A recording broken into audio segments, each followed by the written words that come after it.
If testing, if I can have everyone's attention, please, we're getting ready to gavel into session. Might as well gavel.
We'll go ahead and begin the full Committee of Education. We have a very full calendar today and a lot to get to. If anyone, we're not allowed by the rules for anyone to stand against the wall. If you're here to hear a bill, we have confirmations first, and then we have a school presentation, and then we'll get to the bills. If you're taking a seat and you're just here for your bill only, maybe you could wait outside, and then we'll empty out a lot once the confirmations are through. We have 9 people to confirm, and then we have a wonderful group of young people, 6th grade class that will be here. So just had to ask, if you don't have a seat, wait outside, especially if you're waiting on the bill. So the sergeant at arms will do that. To get started, Madam Clerk, would you make sure everyone has signed in to your mic?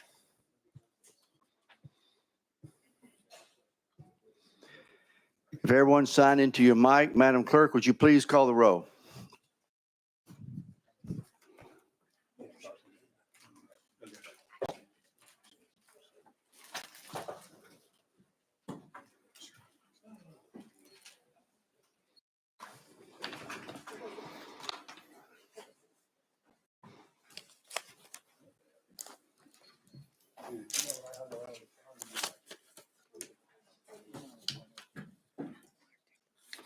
Madam Clerk, please take the roll.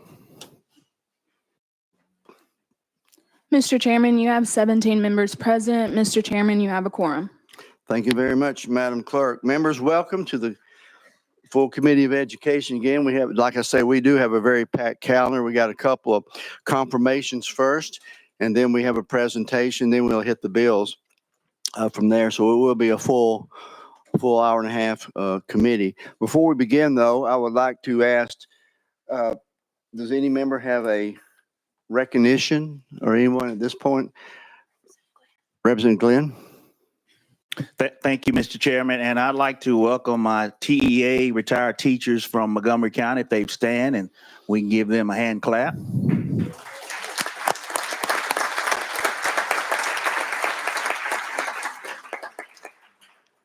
President Hakeem. Thank you, Mr. Chairman. I believe we have some retired educators from Hamilton County also. Is that correct? Are you in the room? Poor me. There we are. This is all right. Anyone else want to be recognized? Any member, committee member? Representative Mayberry, would you open up our committee with a word of prayer, please? Let's pray. Father God, today we thank you for this committee. We thank you for our state. We thank you for what you're doing in our nation. We ask that you guide us and direct us. Let your word be a lamp to our feet and a light to our path. Illuminate the path around us so we can see what you're doing in our lives. We thank you for it all. In Jesus' name, amen. Thank you very much. We'll go ahead and get started. Members, our very first item up for confirmation is HR 0009 by Speaker Sexton. Chairman Haston, you are recognized. Got a motion and a second. Thank you, Mr. Chairman. It's an honor to introduce this resolution, House Resolution 009, to confirm the appointment of Dr. Maxwell to the State Board of Education. Just to tell you a little bit about Dr. Maxwell. Excuse me one second. Oh.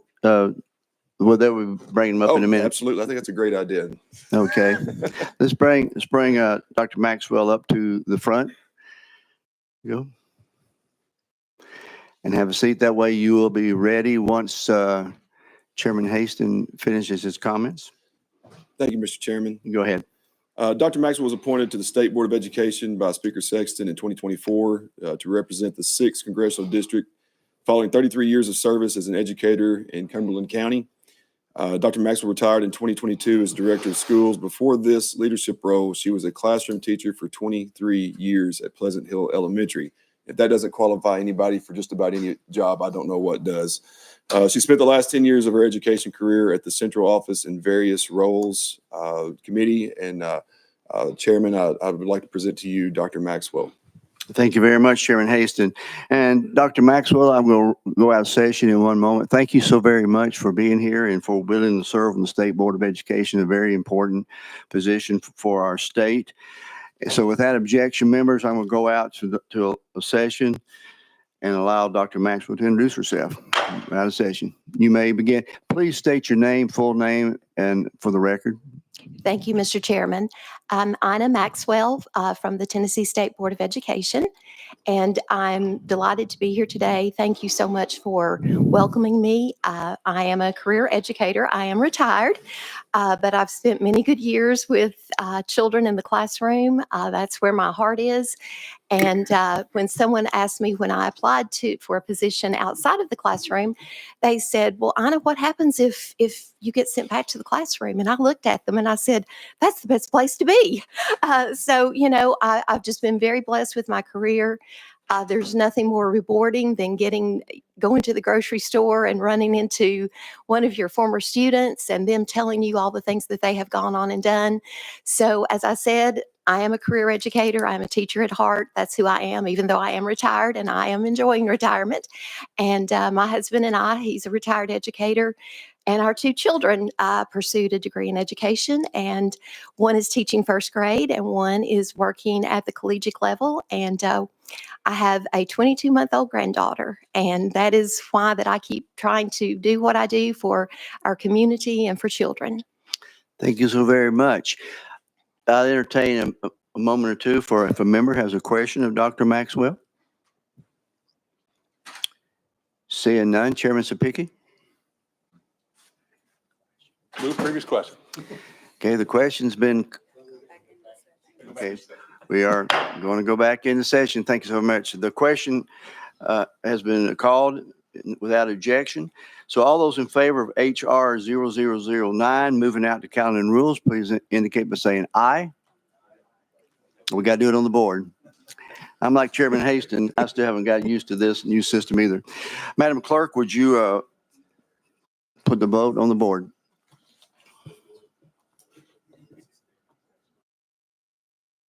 Madam Clerk, call the roll. Mr. Chairman, you have 17 ayes and 0 nays.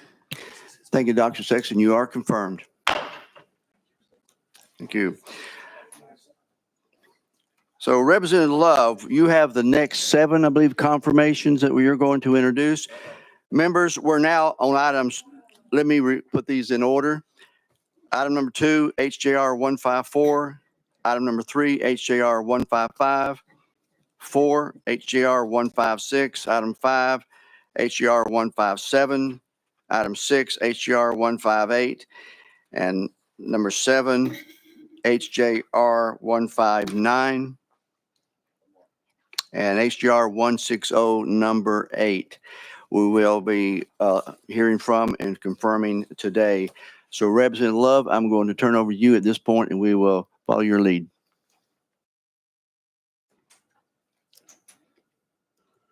Thank you, Mr. Chairman and committee members. It is indeed an honor for me to stand here today to introduce these members of the Board of Trustees at Tennessee State University. As a Tennessee State graduate, I am certainly pleased with these fine ladies and gentlemen who will be representing us if you confirm them. I'm going to, Mr. Chairman, because of the number of them, call 4 up and then have the committee members question those 4. And then if I can, let those 4 sit back down, have the remaining 3 come and sit down and have those questions asked, and then get to the resolutions at that time, if that's possible, Mr. Chairman. Okay, thank you.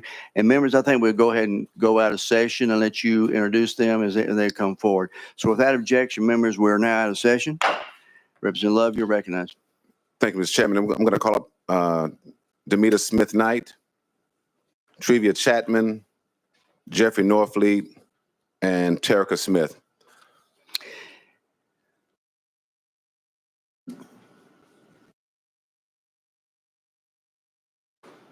Thank you all very much for being here and for giving of your time. Representative Love. Yes, sir. Demita Smith Knight, a Nashville native, graduated from Tennessee State in 1998 with a bachelor's in accounting. She received her master's in accounting from Belmont in 2001. Post-graduation, she worked for HCA before moving to Matthew Walker Health Center.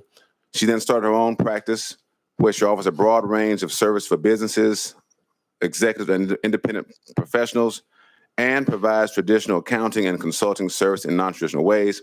While having her own practice, she returned to TSU as an adjunct professor from 2009 to 2017, and she is also involved with the West End Home Foundation and the Tennessee Respite Coalition.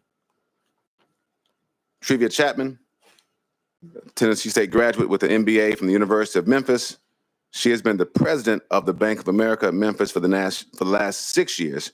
Prior to that, she worked for Trustmark Bank, then as assistant VP at SunTrust Bank, and finally as director of retail for Orion Federal Credit Union. She's a member of the steering committee for Memphis Brooks Museum of Art, was the founding chair of the Keepers of 306 at the National Civil Rights Museum, and was an advisory board member of the United Way of the Mid-South, and was on the executive board for Junior Achievement of Memphis and the Mid-South. Is on the board for Shelby Farms Park Conservancy, and is an executive board member for the Women's Foundation for Greater Memphis. Jeffrey Norfleet, a double graduate of Tennessee State University, earning a Master's of Education in 2010 and a BS in Education and Music in 2008. He earned his educational doctorate from Trevecca Nazarene University in 2018 and worked for the Tennessee Board of Regents dealing with emerging technologies before he joined Trevecca in academic affairs. At Trevecca, he worked his way up to an Associate Dean of Academic Services in 2020 when he joined the Tennessee Higher Education Commission as Director of Academic Affairs. In 2022, he returned to Trevecca as Executive Director of Institutional Effectiveness and Assistant Professor of Leadership Studies. He's also worked as the Director of Quality Enhancement, and he is, in 2024, joined Shorter College as the interim president. I think now is slated to be the president of Shorter College. Also, we have with us Terica Smith, a Tennessee State graduate, University of Memphis Humphreys School of Law graduate. She worked as a staff attorney at West Tennessee Legal Services before joining the 26th Judicial DA's office as an assistant DA for child support enforcement. In February 2023, she became deputy mayor and director of human resource for Madison County. In 2018, she was elected as vice president of the Tennessee Bar Association's Young Lawyers Division, and then served as the president from 2020 to 2021. In 2021, Governor Lee appointed Terica to the Board of Judicial Conduct, and in 2023, appointed her to the Governor's Council for Judicial Appointments. Those are our nominees this morning. Thank you very much, Representative Love. What I'd like to do is allow each of you a minute to just introduce yourself. We'll go in the same order as we were introduced. Ms. Smith, Ms. Knight, would you, there you are. Okay. If you make sure your mic is on, it should be a little red around the bottom. There you go. You're ready. Introduce yourself, state your name for the record, and you may begin. I'm Dimeta Smith Knight. I'm excited to be here. I want to thank the governor for his appointment and for the assembly for hearing us and allowing us to answer questions today. It is a privilege for me to serve as trustee for my alma mater. My family has been connected to TSU for many, many years. My mother's a graduate, and I have other family members who are also graduates. And I'm excited to be able to use my skills as a CPA to help move this organization forward. I also serve on the board of directors for the Tennessee State Society of CPAs. So I continue to build resources that will ultimately help me serve in this capacity. Thank you so very much. Let's now go to Ms. Chapman. Hello, everyone. It's quite a pleasure to be here with you today and want to share my thanks and appreciation to the body here representing and to Governor Lee for his trust and appointment to the board at Tennessee State University. I am a lifelong Tennessean and supporter of workforce development. And this is why serving in this opportunity is incredibly important to me, and ensuring that we are able to continue to move the state of Tennessee forward, which is also connected to the importance of the role that Tennessee State plays. So given my background in serving in many boards and also have an opportunity to lead a financial institution, it gives me an opportunity to lend my expertise to my beloved alma mater, and happy to have the opportunity to receive the opportunity to serve in this capacity. So thank you for the opportunity to speak with you today. And thank you. Let's go to Mr. Norfleet. You're recognized. Yes, sir. Thank you, Chairman White. And thank you all to the committee, and thank you to Governor Lee for the appointment. I'm a lifelong Tennessean as well, from Clarksville, Tennessee originally, and I'm still raising my family here, but I'm just excited about this opportunity to share as a trustee at Tennessee State University, the passion that I have for education, but also as an advocate and a practitioner in higher education. I realize that I can use my skills to help uplift Tennessee State University and be a resource. And so I am looking forward to the journey ahead and looking forward to assisting to make Tennessee State one of the greatest institutions that there can be. Thank you so much. Thank you. Ms. Smith. Thank you so much. I am Terica Smith, and I am so happy to be here to speak with you all about this opportunity. I have a strong background in governance and policy, and I am excited about sharing my experience with the rest of the board members and strengthening TSU. I want us to be a strong institution because it is important for our state to have very talented students join the workforce and support our state. So thank you. Thank you so very much. Members, go entertain, any member have a question for the first four? Representative Glenn? Thank you, Mr. Chairman, and thank you all for being here. Just to be honest, the reason why it's doing so well is because Clarksville is on the team, so just know that. But I know, right? But I do want to thank you all for what you've doing. I know you all have been there for about a year, and the change we have seen does not go unnoticed. So thank you all for what you're doing and continue to do. I do believe that you will have our full support in everything that you are doing to try to make Tennessee a better place for Tennessee and for our kids. So again, thank you so much. Thank you. Any other members have a question of our? Okay. Seeing Representative Love, what I'd like to do is, since they're up here, we'll go ahead and go back in session and call the vote on each one of these. Then we'll come back to the next three. That would work for you. Okay, without objection, we're back in session. And members, we do have to take a vote on each one individually. So the first one is on House. Any objection to the question being called? Do I have a motion and a second? Second. Okay, we have a motion and a second. Any objection to the question? On HJR 154. Seeing none, Madam Clerk, would you call the roll at HJR 154 for the confirmation of Demetra Smith Knight? Madam Clerk, call the roll. Mr. Chairman, you have 17 ayes and 0 nays. Okay, House Joint Resolution 154 moves out to calendar and rules. Thank you very much. We're now on item number 3, HJR 0155. Do I have a motion? I have a motion and a second. Any objection to the question being called? So moved. Without objection, Madam Clerk, would you call the roll on HJR 155?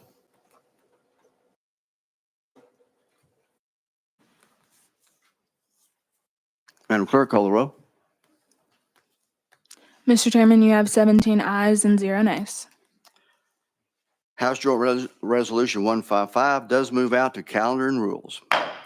Item number 4, House Joint Resolution 156 for the confirmation of Mr. Jeffrey Norfleet. Motion. You got a motion and a second. Any objection to the question? So move. Hearing none, Madam Clerk, take the vote on HJR 156.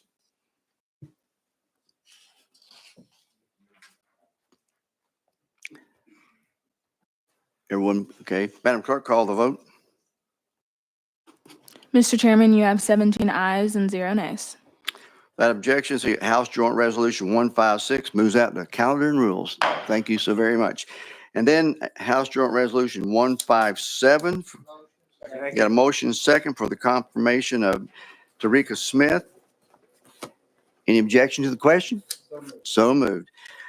Madam Clerk, would you call the roll? Or call the vote?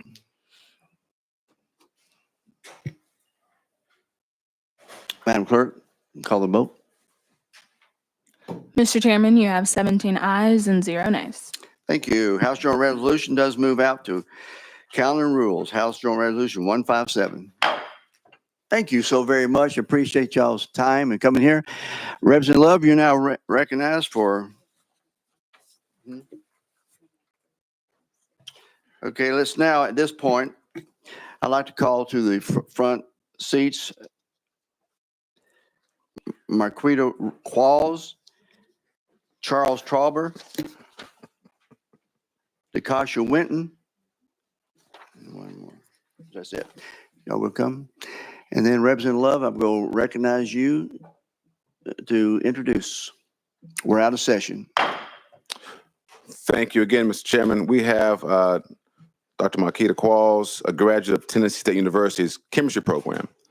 She earned a PhD in chemistry from Purdue before joining GlaxoSmithKline, GSK, I'll abbreviate it, Mr. Chairman, a major pharmaceutical company. After 8 years with GSK, Dr. Qualls started her own company, Entropia Consulting, a small management consulting firm specializing in strategy, operations, and professional development for STEM-related companies. She has also served as president of the National Organization for the Professional Advancement of Black Chemists and Chemical Engineers, and was a member of the team that developed the Leadership Development System for the American Chemical Society.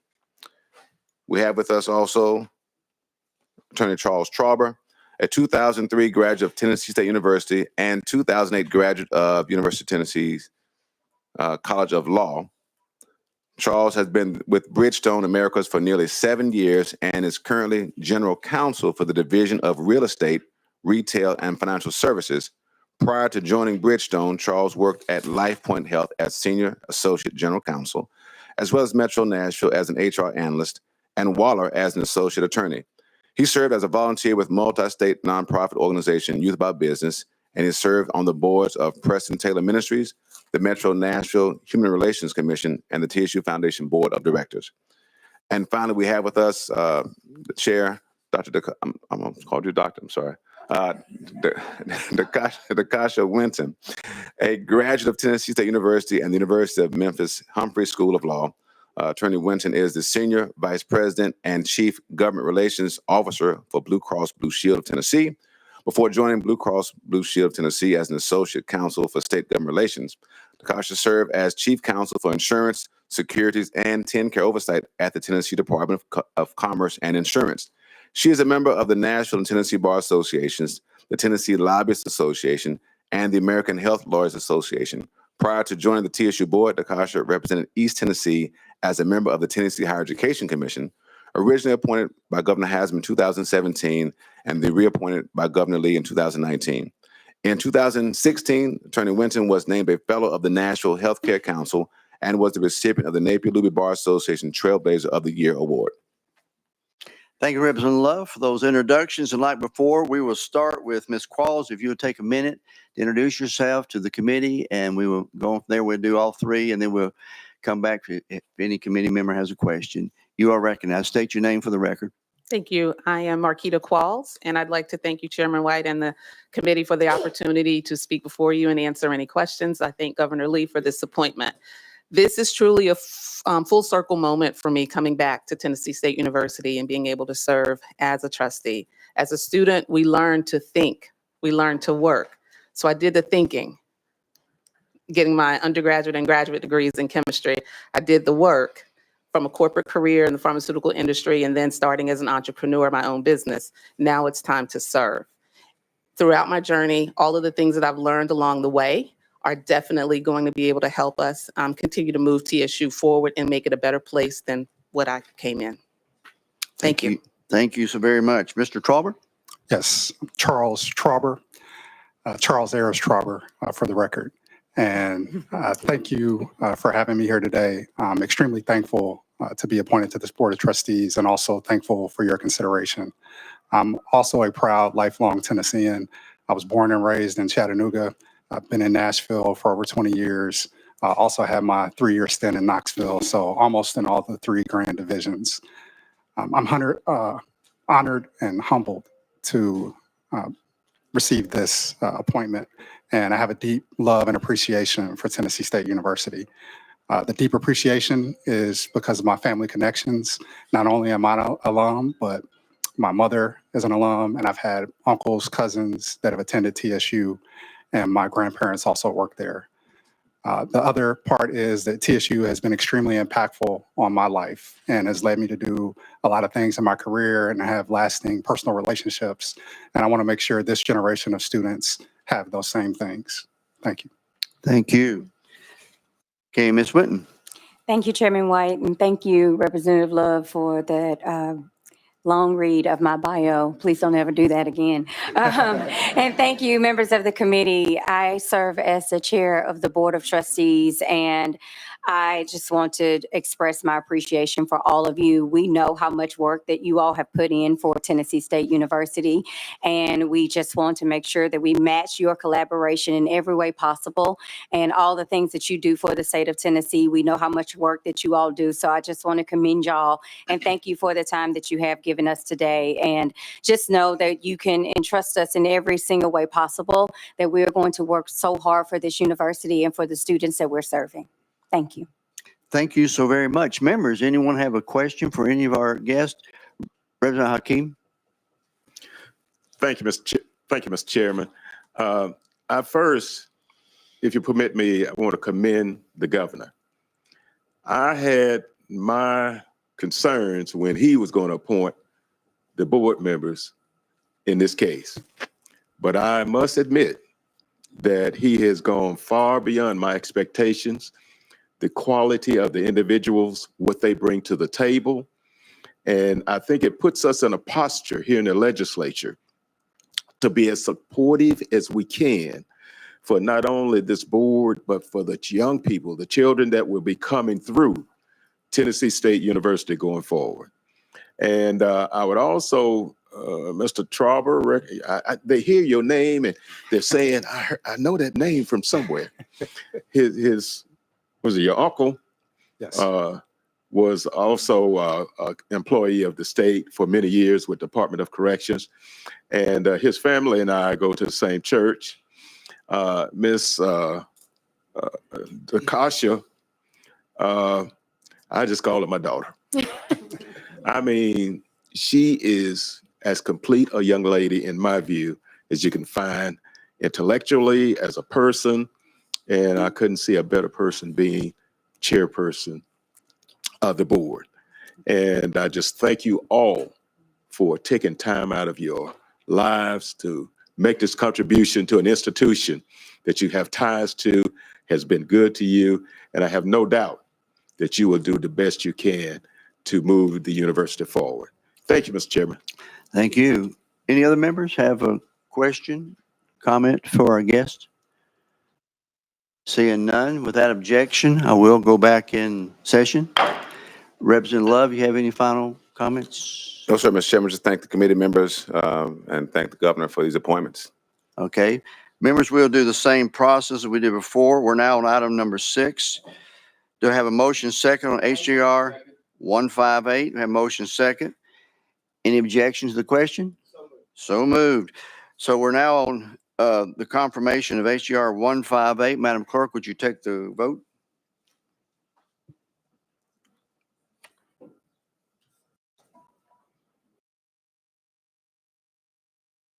Madam Clerk?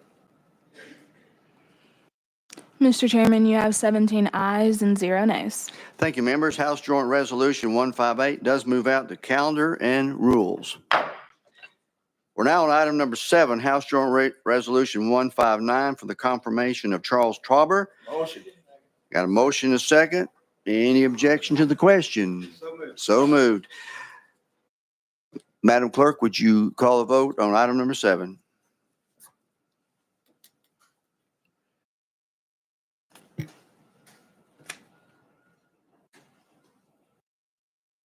Madam Clerk? Mr. Chairman, you have 17 ayes and 0 nays. So that objection, House Joint Resolution 159 does also move out to calendar and rules. And then we come to item number 8, House Joint Resolution 160. Motion. Motion second for the confirmation of DeKasha Winton. Any objections to the question? So moved. Madam Clerk, please call the vote. Madam Clerk? Mr. Chairman, you have 17 ayes and 0 nays. Okay, House Joint Resolution 160 for the confirmation of Ms. Winton does move out to calendar and rules. Thank you all so very much for your time and being here and for taking on the important duty to serve our state, especially with TSU. Thank you all so very much.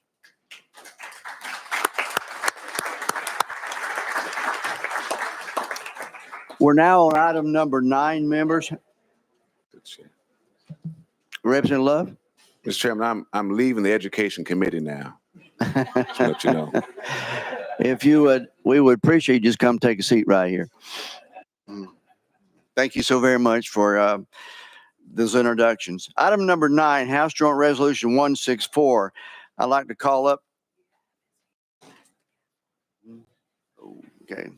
I believe I'm introducing that one, so I'm going to pass the gavel to Chairman Sapicki.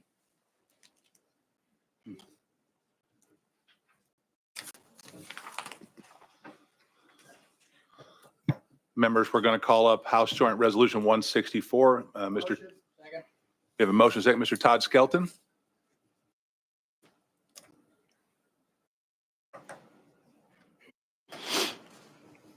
Members, we have a motion and a second. We're going to go out of session so Chairman White can introduce them. We'll ask your questions. We're out of session. Thank you, Chairman Sapicki. Members, Mr. Todd Skelton, he probably looks like a familiar face to many of you. I've known him for a while, but let me give you a brief introduction. This is for the confirmation for the UT Knoxville Advisory Board. Todd is the General Counsel of HF Capital, the family office for the Haslam family in Knoxville, Tennessee, where he is responsible for legal matters related to investments. Previously, Todd served as the deputy counsel to Governor Haslam, was a member of the governor's senior staff, and served as the primary drafter of the bill which created the UT Advisory Board system. During the COVID-19 pandemic, he returned to public service to provide legal counsel to Governor Lee's Unified Command Group. He serves on the board of directors of Legacy Parks Foundation and United Way of Greater Knoxville, and is a member of the Governor's Council for Judicial Appointments. Todd earned his undergraduate and MBA and law degrees from the University of Tennessee and has received several honors from UT as a student and alumnus, including the Torchbearer Award, Chancellor's Citation for Extraordinary Campus Leadership and Service, and was named a member of the inaugural class of the UT Volunteer 40 and under 40. He previously served on the alumni councils for the UT College of Law, Haslam College of Business, and Young Alumni Program. With that resume, Chairman Sapicki, I introduced Mr. Todd Skelton. Thank you, Chairman White. Members, we are out of session. Mr. Skelton, if you'd like to give a brief introduction to yourself, we'd appreciate it. Thank you, Chairman. We'll turn it on. There you go. Thank you, Chairman, for that introduction. It's a pleasure to be here. I appreciate the opportunity to serve the University of Tennessee. The appointment from the governor and your consideration is important. It's a really exciting time on campus for the University of Tennessee, Knoxville, and being able to lend my experience, expertise, and love for the university is a great opportunity and honor, and would welcome any questions you have. Thank you, Mr. Skelton. Members, do we have any questions for Mr. Skelton? Not seeing other, the motion to go back in session. Second? We're back in session. Any further questions? I'm seeing none. Members will be considering the appointment of Mr. Skelton, HJR 164. Madam Clerk, will you take the vote?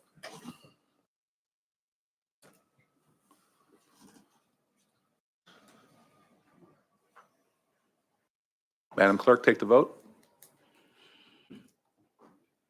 Mr. Chairman, you have 17 ayes and 0 nays. Members, Mr. Skelton has been confirmed by this committee. Move on to calendar and rules.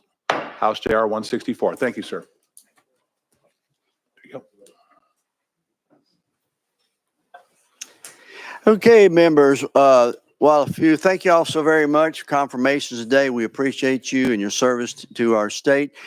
Members, we have a treat right now for you. As you know, usually our presentations are last, but I got special permission because we have a group of 6th grade students, I think about 13, 14, from Dyersburg, and I invited them a couple weeks ago, and they were going to come up about 2 weeks ago. Then we had the flooding up in Northwest Tennessee, which delayed their trip.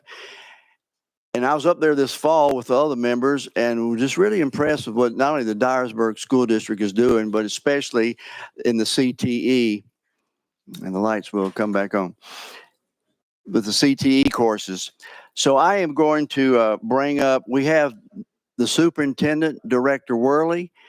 I'm going to let you, we're going to go out of session. I'm going to let you introduce everyone, and then we'll bring the students up and move from there. Oh, members, before I do that, one reason we're taking them first, when they finish this, they're going to tour our Capitol.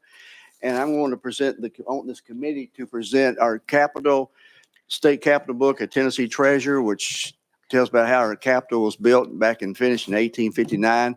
I'd like for every member to sign in the book. And we'll start down here with Chairman Slater and go that way, that way, that way. And so we can present this to Director Worley at the end. Here's a pen if you need it. So without objection, we're going to go out of session. Director Worley, if you make introductions.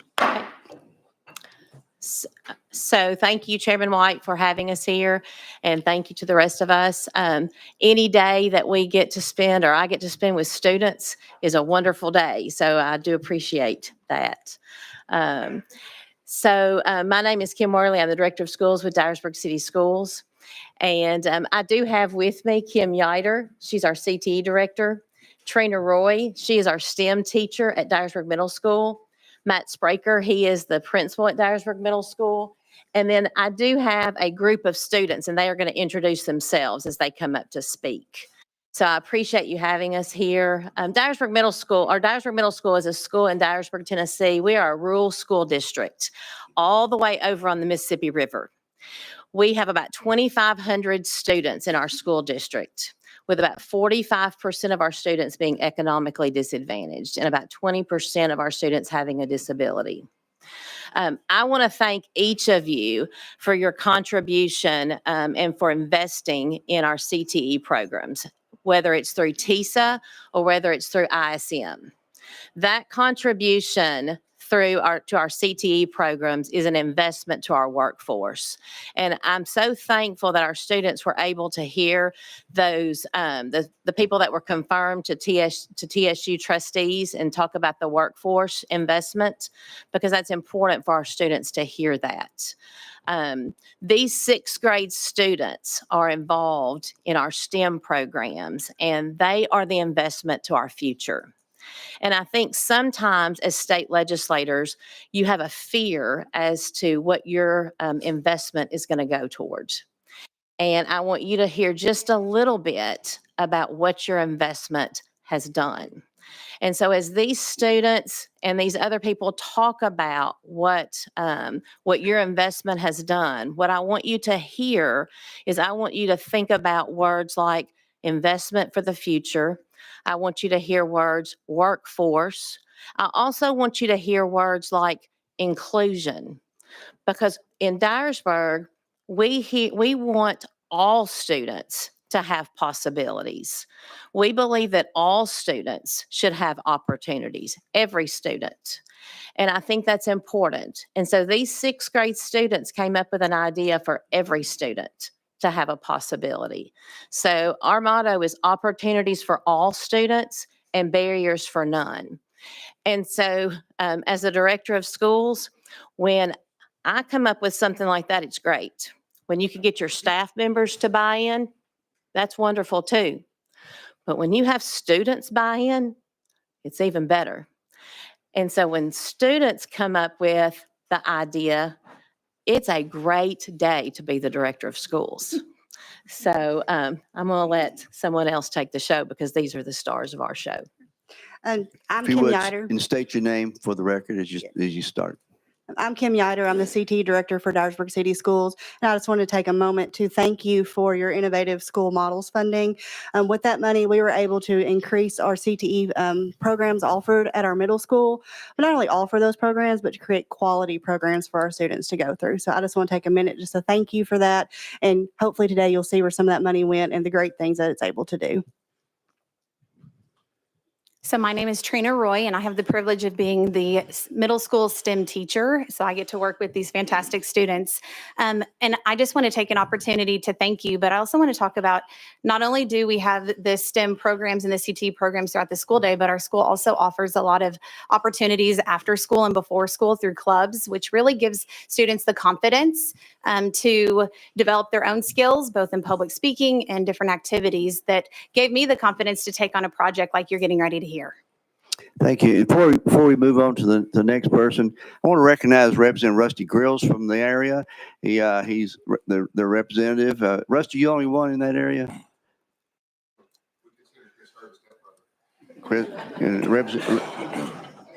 Representative Herb. Anyway, I wanted to recognize y'all for all your great work and as representatives. Let's go to the next. Yes, sir.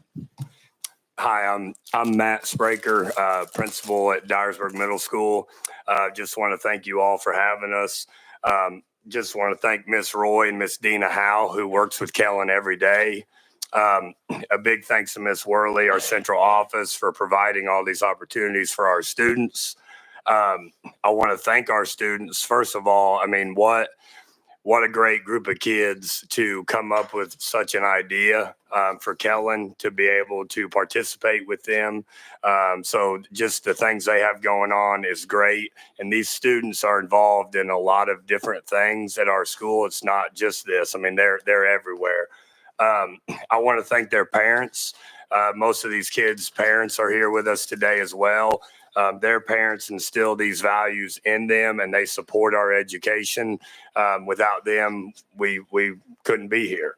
And so we're thankful for them. The thing I'm proud about at Dyersburg Middle School is that we offer a lot. You've seen on the screen some of our clubs, our activities, our athletics. There's so much for kids to be involved in, and that's kind of our goal, is to have kids involved in something. So projects like these, that's a result of offering so much. And so we're just very proud. So thank you. Thank you. And so now, Director Worley, we're ready for the presentation. Are we still? Yes, and so our students are going to start and they're going to tell you all about this project that came about with the STEM program because of their idea. And we were able, through these TISA funds and through this ISM money, to begin. We had STEM at the high school level, but then through the TISA funds and through ISM funding, we were able to develop a STEM program at the middle school, but then also in grades 3 through 5. And then also in grades 3 through 5, we were able to have clubs, career clubs in grades 3 through 5 as well. And so I think that's important to know that where that money is coming from. And so this is a group of 6th grade students that developed this project in their STEM program. Okay, and as you make your presentation, I think we're going to go through the whole group. Just state your name and then whatever you're going to say about the presentation. Hi, my name is Amelia Martin. At our school, we are rewarded with treats like dodgeball when you have good behavior. So you want to make sure everybody can play. But we have a good friend, Kellen. He's primarily wheelchair bound. So some teachers approach our STEM teacher, Miss Trina Roy. She is the best. and asked her to help. She knew a group who could just do that. She asked us. We are sixth grade STEM M+1 students. We had 3 to 4 student teams. We did extensive online research to know what materials we would use and how to build it. We had multiple design requirements like safety or the color blue, Kellen's favorite color. At first, we drew some sketches on white paper. Then we used Tinkercad 3D models, which we already knew how to use because we used it in Dyersburg Intermediate School. Finally, we created scale drawings on graph paper for our final product. Yes, ma'am. Hi, my name is Fatu Mane. Our number one requirement is safety.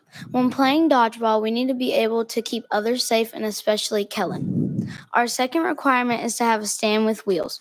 We decided to do multiple prototypes. One of those involved compressed air. We needed a way to move the compressed air tank around. Our third requirement is to have enough force for the target. We had to make sure our invention had enough power to reach where it needed to go. If not, that could defeat the purpose of the launcher. Our fourth requirement is to have a lever or a button. We chose this because it would be more accessible for Kellen. Our fifth requirement is that we would like to put the mechanism on either side of him. We then found out that his dominant hand was his left, so now our original plan is to put it on that side. Our sixth requirement is to be able to launch one ball at a time. We have to have each ball launch one at a time. This also goes with the element of safety. Our seventh requirement is to be able to adjust the angle or position of the launch. We have to be able to hit different areas in the gym and not just one specific place. Our eighth requirement is to have a shield to protect him. We had to make sure that Kellen was safe while playing so he wouldn't get hurt. Our ninth requirement is to have Kellen's favorite color, blue, on the design of the machine. Our 10th requirement is to have a reliable energy source. 2 reliable energy sources would be compressed air or a battery for the wheels. This way, we can ensure that we have a powerful and useful way to power our launcher. Thank you. If we got the next 3 can come on up and we'll do those and move through the presentation. I'm really impressed to have the thought process that y'all have put into this. Students, the next 3.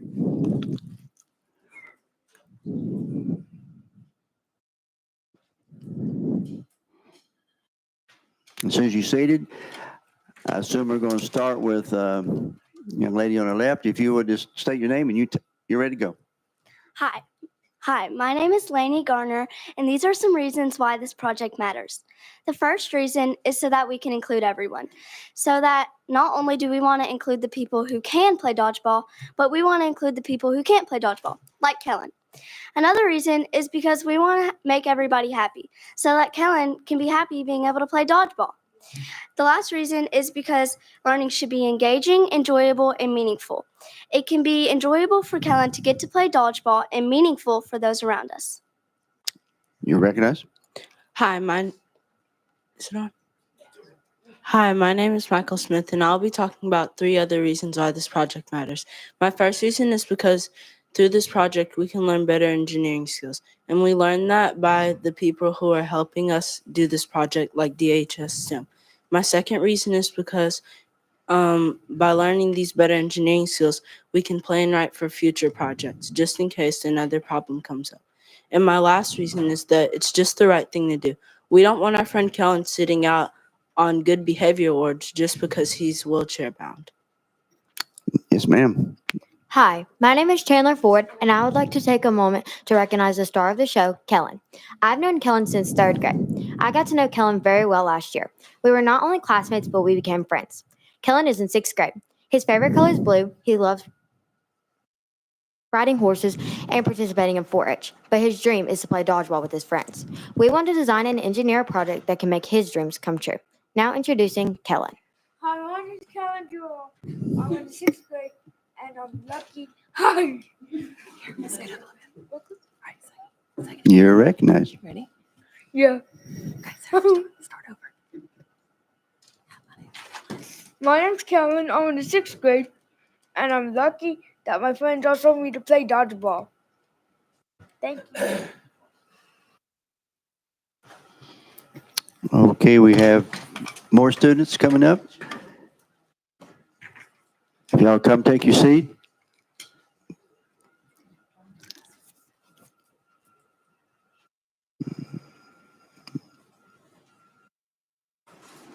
As soon as you're seated, you may begin your presentation.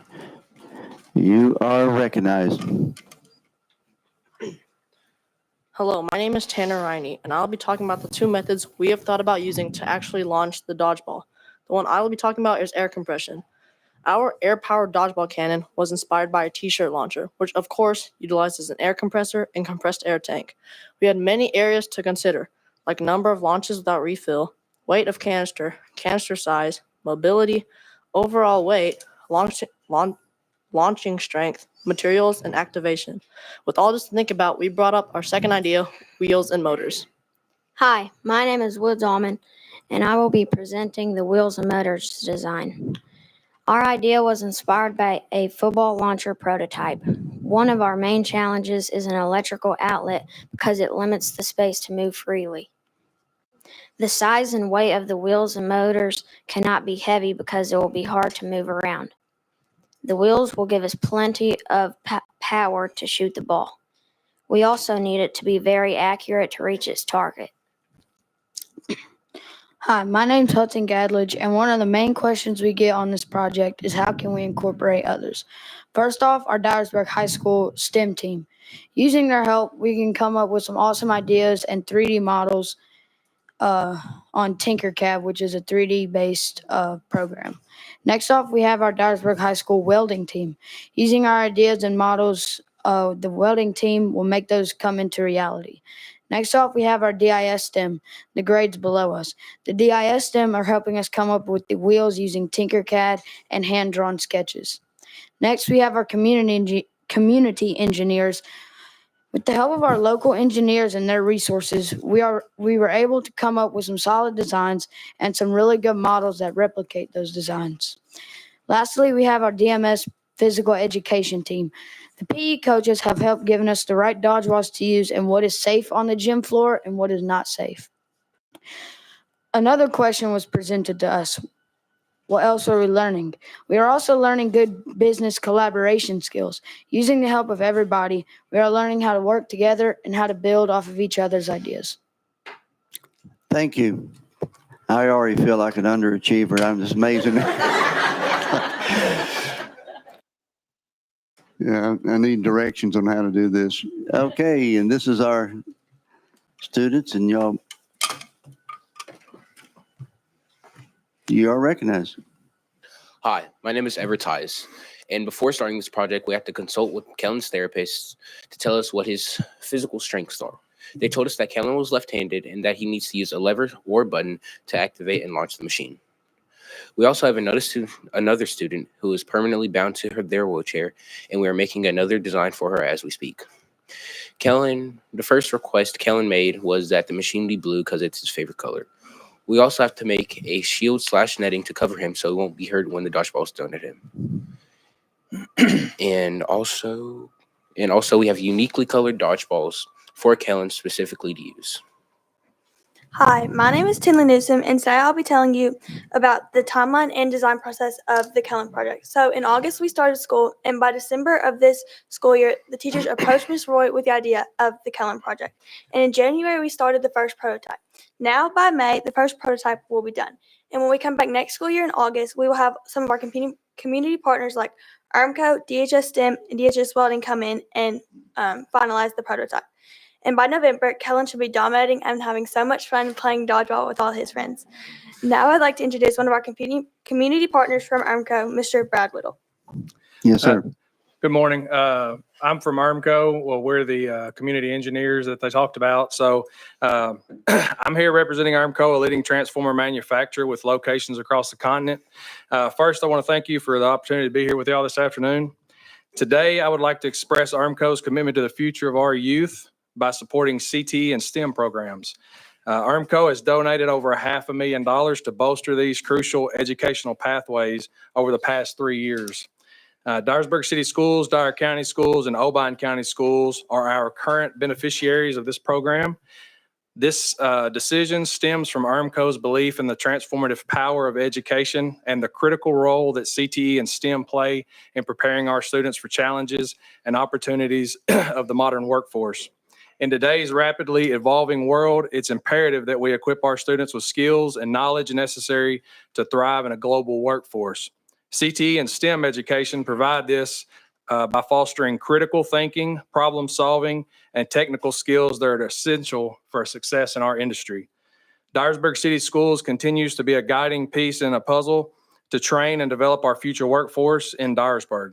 Ms. Worley and Ms. Yider have opened their school doors and allowed us to work with teachers one-on-one to foster growth needed in their curriculum to give our young workforce a step ahead in a new career. We're excited to see what the future holds in these partnerships. Wonderful, wonderful. I'm really impressed also with the business partnership, Director Worley. Was that everyone there, Director Worley? Let me go to Representative Hurt. He wanted to make a comment.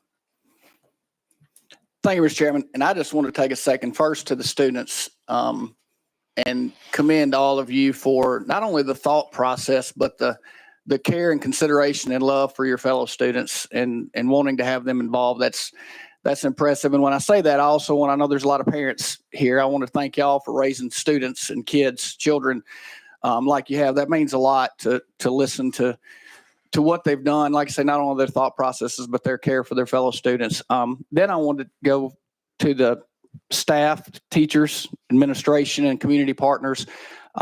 4 of our 5 children were fortunate enough to go through Dyersburg Middle and graduate from Dyersburg High School. So I got to experience firsthand what they do for public school students and the things how hard they work and what they do to achieve them. And I am, I guess, considered a stepbrother, but I wanted to take the chance also to thank them, because pretty much anything they do over there, they're kind enough to include me. And when I can make it, I do enjoy. I was able to go over and view their STEM lab, I think, when they opened it.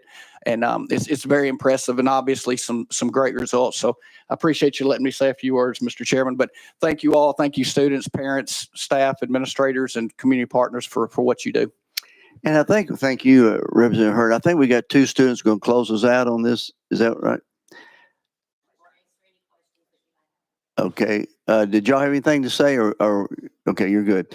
Okay, let's go to Representative Glenn.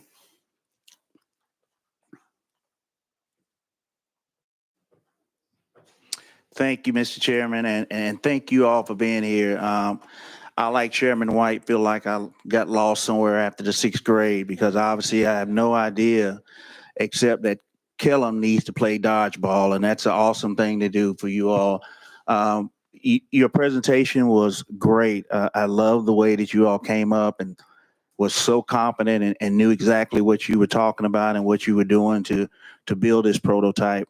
I actually have a grandson that goes to Dyersburg Middle School, and I'm wondering why he's not here as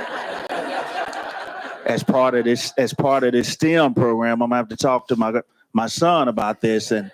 But to you all, this is just a great reflection of what you all do and what you bring to the table and educating our kids and making sure that, they are taking something away from school that will last them a lifetime and build upon that.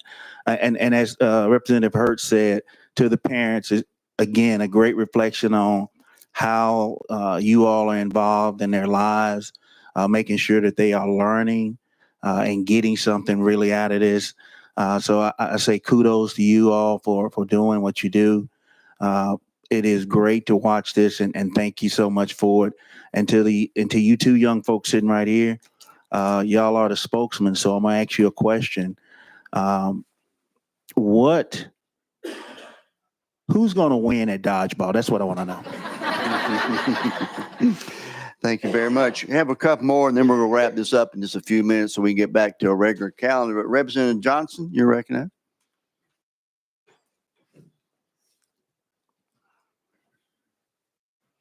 Jamichael, there you go. There we go. Yeah, I want to thank you all so much too. I know that for kids to come up and be this talented, it took a lot of work from all the teachers and all the parents. So thank you all so much.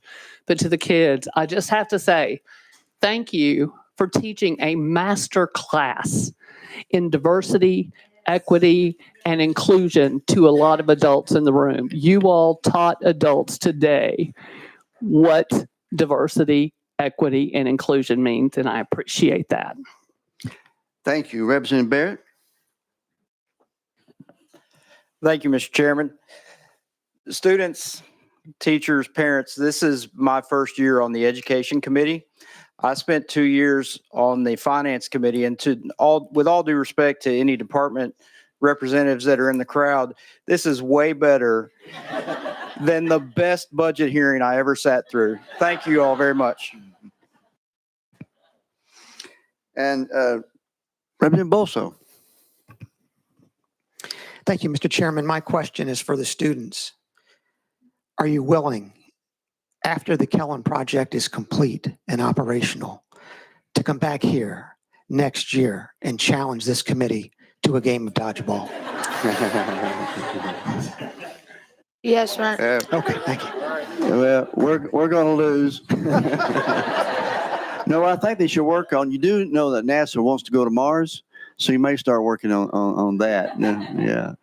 Well, members, I have no one else, and I just wanted the committee to see this. When I visited Dyersburg District last fall and got to see their CTE program, and then I heard about this special project, I wanted the committee to see what can be and is being done across our state for our young people. Thank you all so very much. Representative Hurt, would you give Director Worley the book that everyone signed for your school library? Members, thank you, students. Come back anytime, and let's do this again. Thank you very much.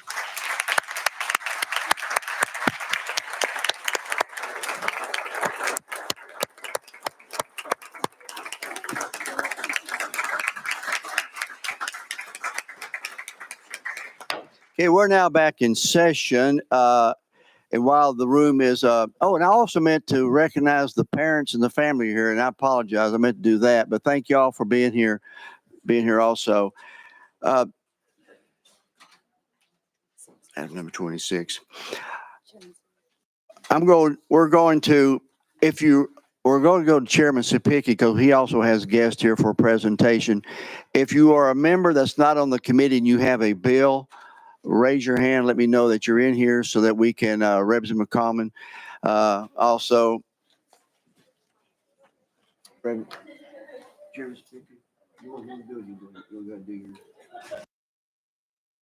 Members, we're now on item number 26 by Chairman Sapicki, which is House Bill HER 0066. You have a motion and a second. Chairman Sapicki, you're recognized.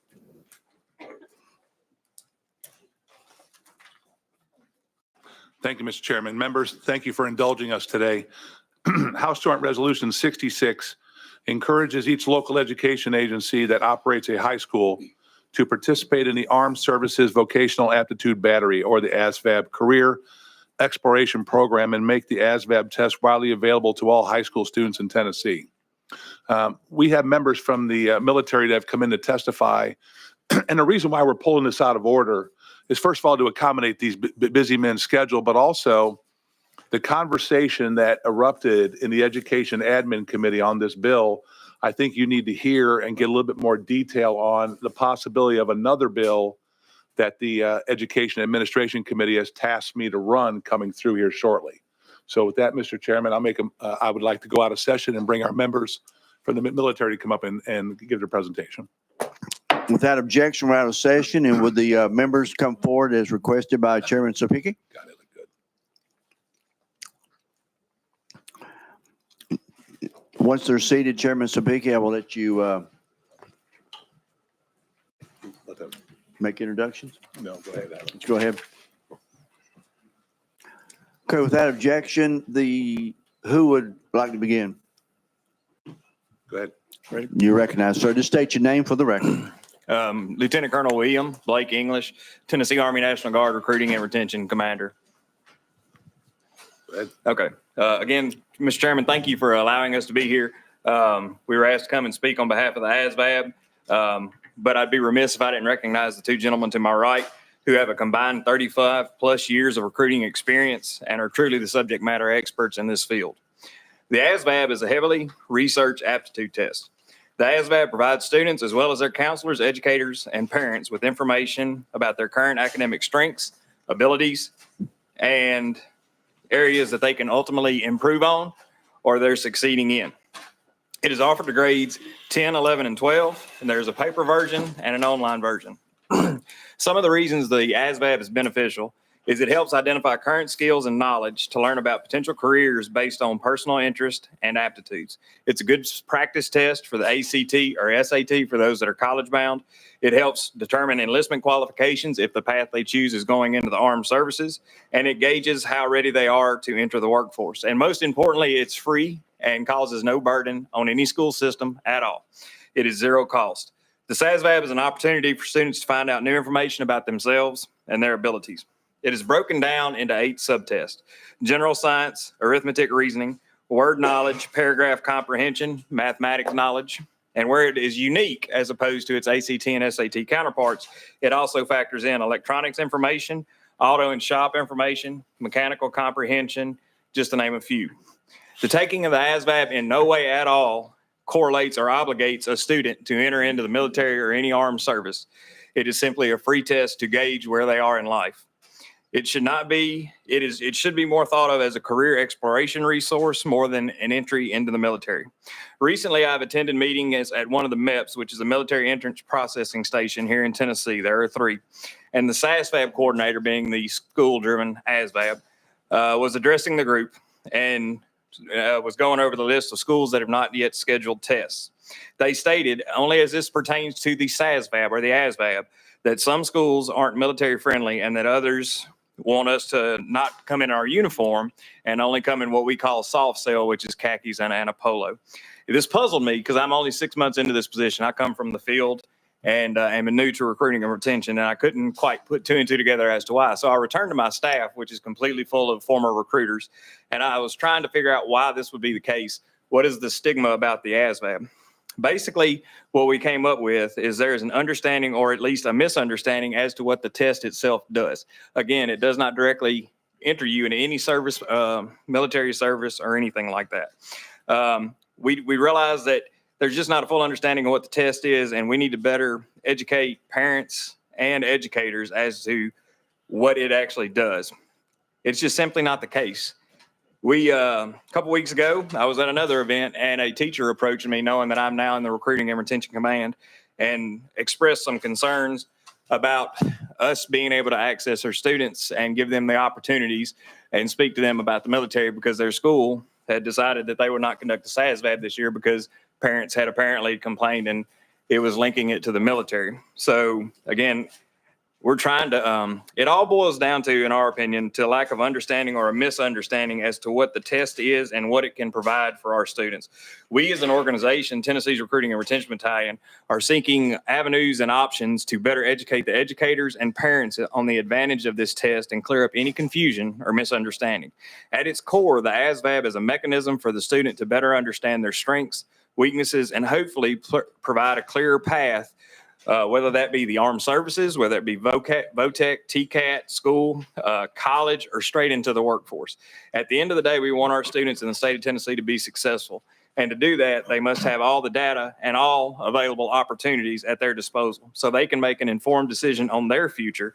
And in my opinion, the ASVAB is one of the tools that can aid in this endeavor. Again, I thank you for letting us speak to this committee, and this concludes my statement.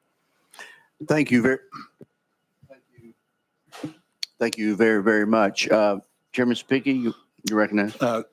Question for you. Can you talk about the academic success rate on the ASVAB? What is considered 100%? What is considered passing?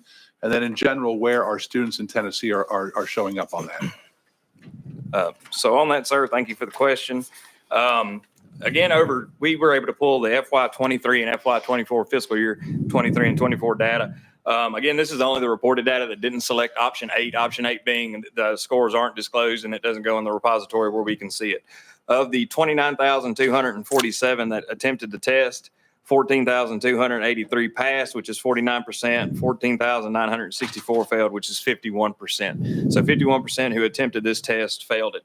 the minimum passing score on the ASVAB is just a 30 out of 100, or it's 0 to 100. So they couldn't even hit the minimum standards of a 30. Now, some of that can be accounted for by just not trying or being told, hey, don't do this, because misinformation of, hey, this, if you do well on this, you're going to get put in.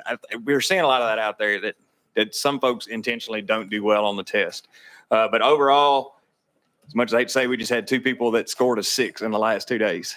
That would happen. I was just briefed on that before we left. So I'm not real sure what's going on there, but our pass rate, I wish I had a national average. We've been unable to access that data where Tennessee stands versus the rest of the 54. But we're all similar, I would assume, just the conversations I've had with other recruiting and retention commanders, sir. Chairman Spicky. And then also talk about the cost. If from I understand, there is no cost to the school system.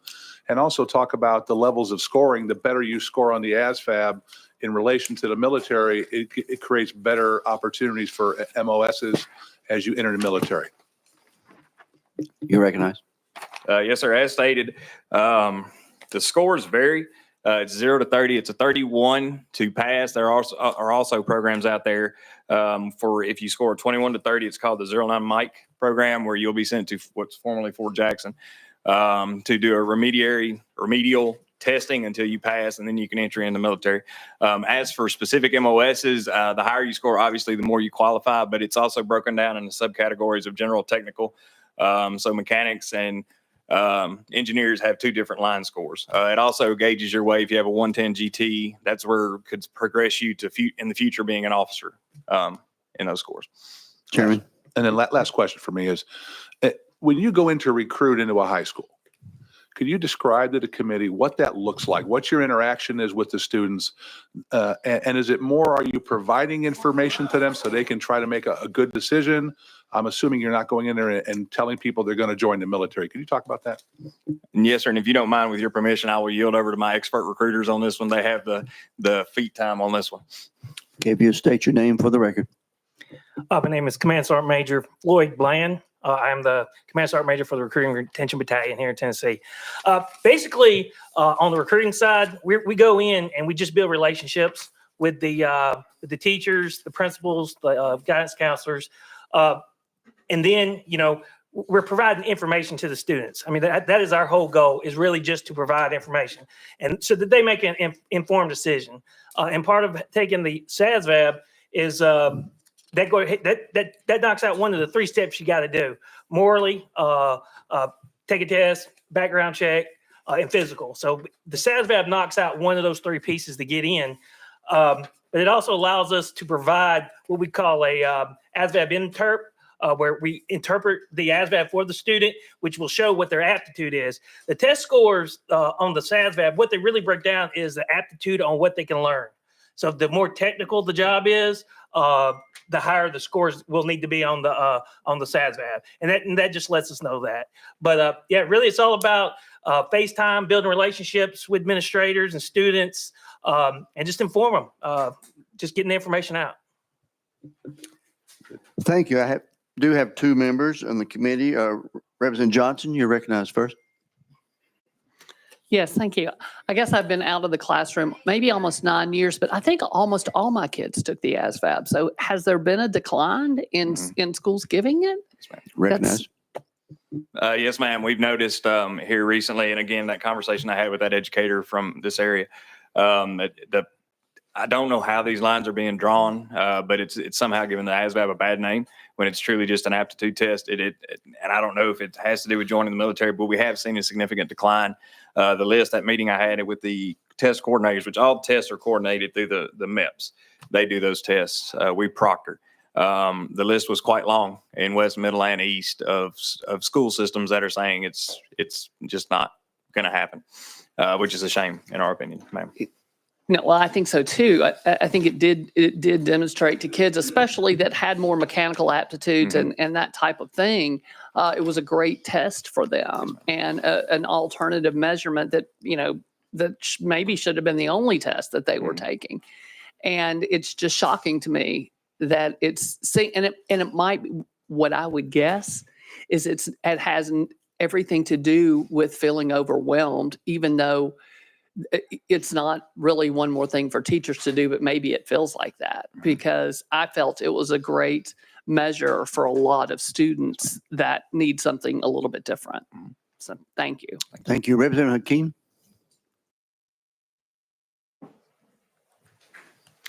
Thank you, Mr. Chairman.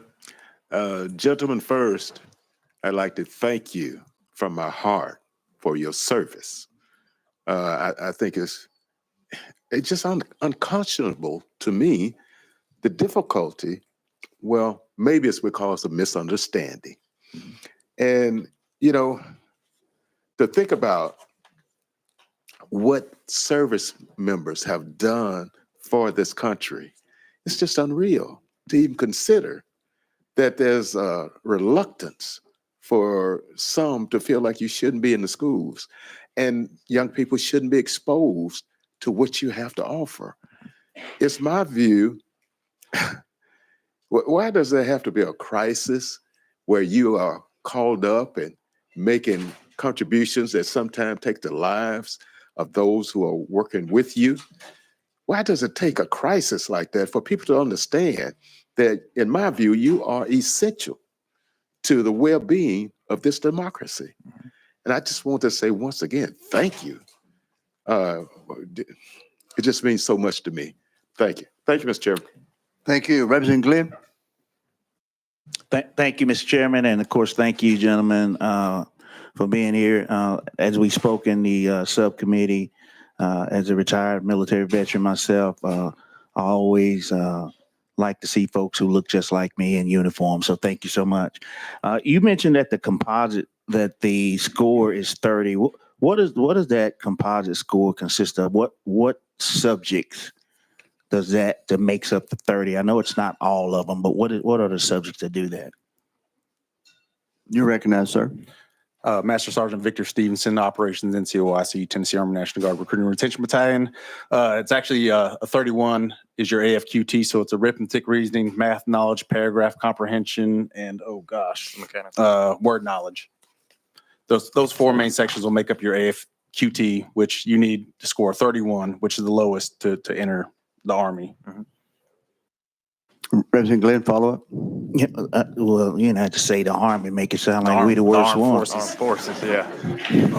I remember when it was one and I got in, but you didn't have to say that. And so the rest of the scores are actually to determine what skill set someone may be able to do in the Army, whether it be MP, fueler, or whatever. Can you just give me like two other subjects that's in there that kind of gives them the idea of what those subjects may be or what that technical skill may be? May I go ahead and speak, sir? You're recognized. Well, general science, arithmetic, reasoning, word knowledge, paragraph comprehension, mathematics knowledge, electronics information, auto and shop, and mechanical comprehension. I can give you the definition on either one of those if you would like, sir. No, that's good. I just wanted to, I think it's important when we just watch these kids who came in and did the program on building a model for a friend of theirs. I think it shows that they can actually take that skill set that they're learning in the 6th grade, and that will transfer over even into the military, into private life.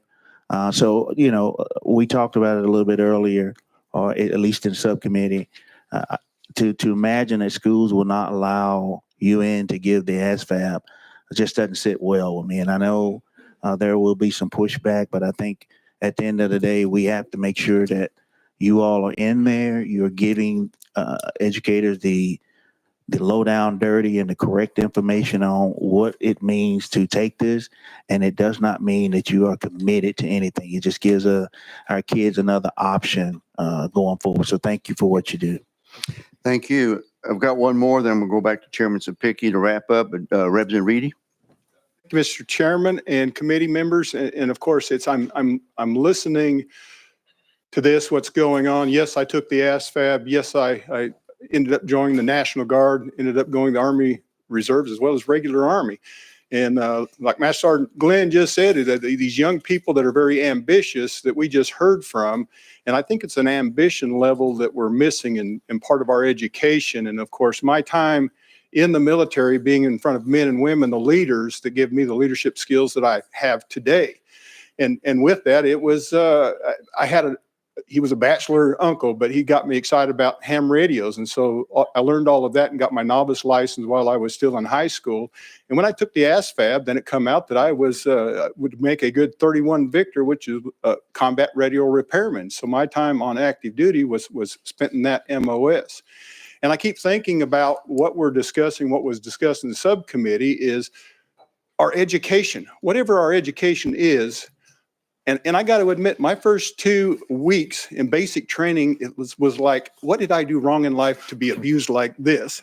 But after the fact, it was, hey, nobody can take this education away from me. And it means I'm going somewhere, and with me and the education that I have, both in college as well as the military, helps me decide a lot of things now as a state representative, which I think is good for Tennessee. And like I previously mentioned in the subcommittee, it's the honor of serving our country, but then also it's a Esprit de Corps. It's what our country, what our flag means to us. And if it's just a simple test to help guide youth of our state as well as our country, I think we need to do more instead of just urging, Mr. Chairman and Chairman Sapicki, that we've got to get to the bottom of this and find out what are we missing. Is it there's some misunderstanding with parents or students, but help us get back on track of educating our youth. We spend a lot of money in the state's budget for education, and I hope that we will move forward and show these young people, these parents as well, that education that your kids are getting can never be taken away. But thank you for being with us today. Thank you, Mr. Chairman. Thank you. Chairman Sapicki, I'll let you wrap it up. And real quick question, just so all the other members know this, the ASFAB applies to all the branches of service, correct? Yes, sir. It applies to all. It's an entry level. The level of entry are different for each branch of service, sir. But it does. It is the first step in joining any armed service. Thank you. Members, so when we have that bill coming back through this committee about the relationship with the military for recruiting into our high schools and such, hopefully you'll be able to reference this conversation we had to know the why behind that bill. So with that, Mr. Chairman, I make a motion to go back into session. That objection, now we're back in session. Thank you, gentlemen, so very much for your time. Is there any objection to the question on House Joint Resolutions 0066? Hearing none, there's been a motion for the vote. Without objection, Madam Clerk, would you put the vote on the board?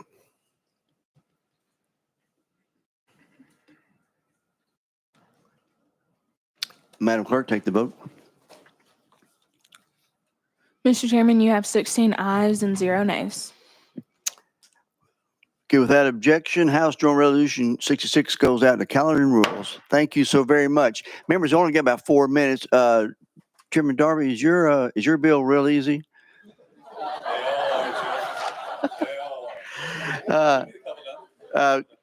Chairman Darby, come on up. Members, let's go real quick to House Bill. Item 11, House Bill 760. You're recognized. Got a motion to second. Go ahead. Thank you, Mr. Chairman. I'll be real brief. This bill simply allows for schools to keep an emergency stock of inhalers for quick relief, life-saving medication for children who are experiencing an asthma attack.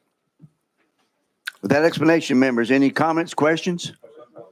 Questions been called. Any objection to the question? Hearing none, Madam Clerk, call the vote.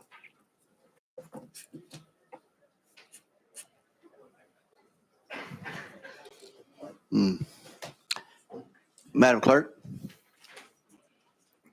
Mr. Chairman, you have 16 ayes and 0 nays. Okay, with that vote, item number 11, House Bill 760 goes to GovOps. Ms. Davis. Chairman, committee, thank y'all. Thank you. Let's see if we can't do yours as your, I think. If not, we'll come back. But come on, let's try this one. Motion. Second. Members, we are on 1 second. Let me get to that one. Saw you sitting there. I've got 2. Both are incredibly quick. What's the number?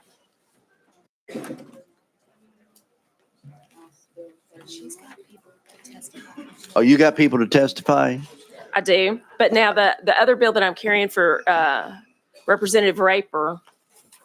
Okay, let's do that one. Want to do that one? Item number 18. We're on 18, House Bill 61. As you know, Representative Raper had the liver transplant and he's getting better every day.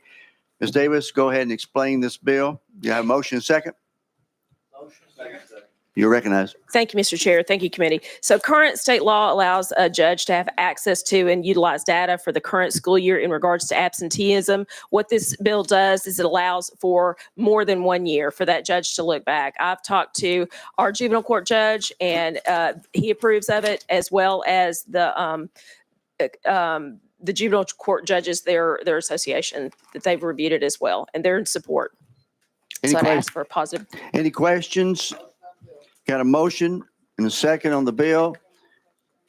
Seeing no questions, any objection to the question?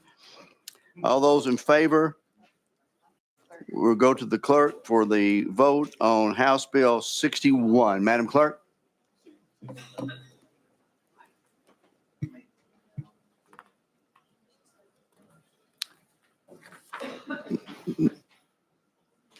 Representative Hakeem, you vote? Okay, Madam Clerk, call the vote. Mr. Chairman, you have 15 ayes and 1 nay. Without objection, House Bill 61 goes out to calendar and rules. Members, without objection, all bills that we can get to will be rolled to, all unfinished bills will be rolled to next week's calendar. Any objection to adjourn? We are adjourned.